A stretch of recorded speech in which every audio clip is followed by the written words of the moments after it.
Everyone, Eid মোবারক সবাইকে। And আশা করি সবাই ভালো আছেন। আজকে ঈদের দ্বিতীয় দিন অ্যান্ড গতকাল হচ্ছে একদিনের কষাই হয়ে গিয়েছিলাম। সো তারপরে বিকেলবেলা একটু বের হয়েছিলাম যদিও, বাট এভাবে ভালো মতো ভিডিও করতে পারি নাই। অ্যান্ড সারাদিন অনেক টায়ার্ড ছিলাম, সো ওরকমভাবে বেশি দূরও যাইনি, জাস্ট একটু 300 ফিট গেছিলাম। তো আজকে বের হয়েছি, আজকে ঈদের দ্বিতীয় দিন। আজকে বের হয়েছি, এখন যাচ্ছি ধানমন্ডি। ওইখান থেকে দেন হয়তো অন্য কোথাও মুভ করব, প্ল্যান আছে। বাট আজকের ওয়েদারটা একটু গরম, কজ কালকে বৃষ্টি হয়েছে। আমি জানি না সবার এখানে হয়েছে নাকি, বাট হ্যাঁ, ঢাকাতে মোটামুটি বৃষ্টি হয়েছে কালকে কুরবানির পরপরই, লাইক দুপুরের দিকে মোটামুটি বৃষ্টি হয়েছে ভালোই।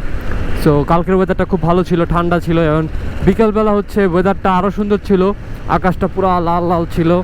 সো বলতে গেলে ওভারঅল গতকালকের ওয়েদারটা খুব ভালো ছিল, বাট আজকে মোটামুটি গরম, আজকে একটু গরম আছে। সো গরম থাকুক আর যাই থাকুক, গরুর মাংস খাওয়া থামবে না। অ্যান্ড গরুর মাংস খাইলে আলটিমেটলি একটু গরম লাগে, এটা হচ্ছে জানা কথা, কোয়াইট অবভিয়াস যে একটু গরম লাগবেই।